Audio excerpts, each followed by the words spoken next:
بسم اللہ الرحمن الرحیم۔ میں کا لفظ استعمال نہیں کرتے۔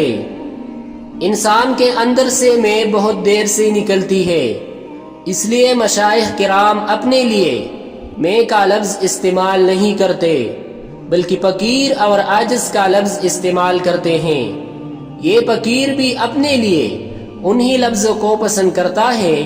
اللہ تعالیٰ کے سامنے انسان کی کوئی حیثیت نہیں ہے، اس لیے انسان کو کسی طرح بھی زیب نہیں دیتا کہ اللہ جل شانہ کے سامنے بے ادبی کرے۔ یاد رکھے، انسان میں ذکر کے ساتھ ساتھ میں بھی بڑھتی رہتی ہے۔ آخر چیز جو انسان کے دل سے نکلتی ہے وہ تکبر ہے۔